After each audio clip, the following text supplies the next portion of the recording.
What's up guys, today I bring you 5 Lavos builds that you guys can experiment with, and no, this is not my avatar, this is just a picture of my avatar because I was too lazy to actually get my avatar out and record with it. So without further ado, these are the 5 builds I came up with. The first build, and actually one of my favorite builds, is Elemental Ward Lavos. So with this setup here, you're pretty tanky and you have a pretty good damage buff on your abilities. You want Arcane Grace and Arcane Guardian for more defense and more healing, but overall, you'll be replacing your 2, which is normally a slow, like the cold proc, with Elemental Ward, and you're going to change your energy to something white so that it does the cold proc.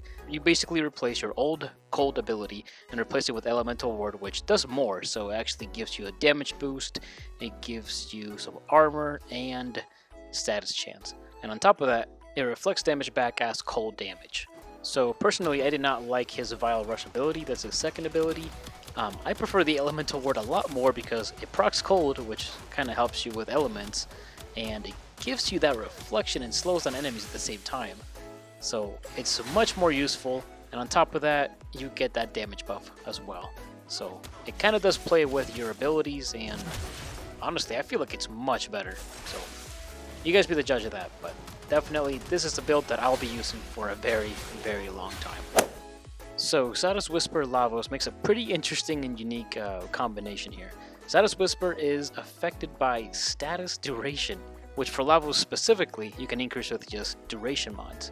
So if you can increase duration, you increase the amount of how long that Status Whisper debuff or effect is on the enemy. I can show you guys here. And the other thing I like about this one is that you can actually recast the ability while it's still being used. So here you can see 60 seconds. Alright, well, we wait till the 50-second mark, and you can actually recast the ability, which some abilities don't let you do that. But for Lavos, this is very beneficial because you can have the ability on the whole time without having it to go on cooldown. Because the moment you use it, it actually has that 10-second cooldown, which can be shortened with your 3. But it doesn't have to be at 0 for it to go on cooldown. You can just keep reusing it.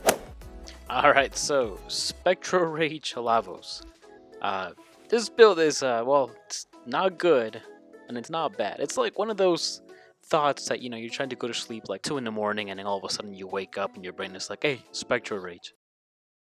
And yeah, so that happened.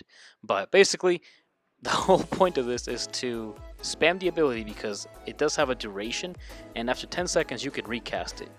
And while you recast it and you give it that little Spectro Siphon mod, you will create energy orbs, which your 3 can make into universal orbs. So it's a weird combination that I guess synergizes with your abilities.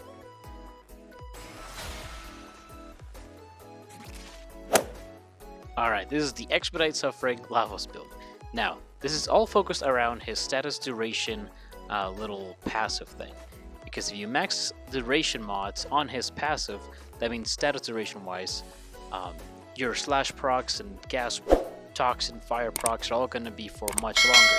So you can stack that with your melee mods or status duration mods for your melee. And with this build here for some duration and power, Expedite Suffering is going to do quite a bit of damage here. Let me show you. And then this is the dual heat swords with only lasting sting. So just this mod equipped. Take a look at the slash proc and the damage. So a damage of 26 slash damage. And then Expedite Suffering damage of 6,026. Now remember, these guys have a lot of armor. So 6,000 is actually quite a bit. Now lasting sting plus damage mods, this is what kind of happens. We crit him with a slash proc, and then Expedite Suffering hits him for 110,881 damage. So if you like a lot of statuses and want a one little like nuking ability, maybe this build's for you. And last but not least, we have the Petrifying Lavos build. And why does this build work? Well, Petrify will play with his duration, his status duration passive thing. So the longer the Petrifying goes, the longer that status duration will go for, which in the end I guess means more damage. And it will kind of just stun them so that you can plan out all the elements you want on a group of enemies, but by that point they should be dead. Like, they should really be dead. So kind of looks like this a little bit. you can basically just sit there and think to yourself, hey, what element should I use? Okay, let's use some toxin, let's use some electricity, make corrosive, throw something, and then just do more damage. They can't do anything, so we'll just keep doing that. And that's kind of the build on this one. You kind of just stun them and then do whatever you want. Because they'll be stunned for, God, with this, what was it, 30 seconds or more? And then that recast timer will proc after 10 seconds, so you can cast it again after 10 seconds, but you'll have more than enough time to kind of just kill them. And that is 5 Lavos builds you guys can experiment with or play with. And once again, please make sure to subscribe and leave a like, and let me know what you guys thought about these combinations. I do content like this weekly, and 100 subs is coming up pretty soon, and I invite you all to check out a stream I'm planning on doing. Once that 100 subs is nearby, I'll let you guys know. So I'll see you guys on the next video.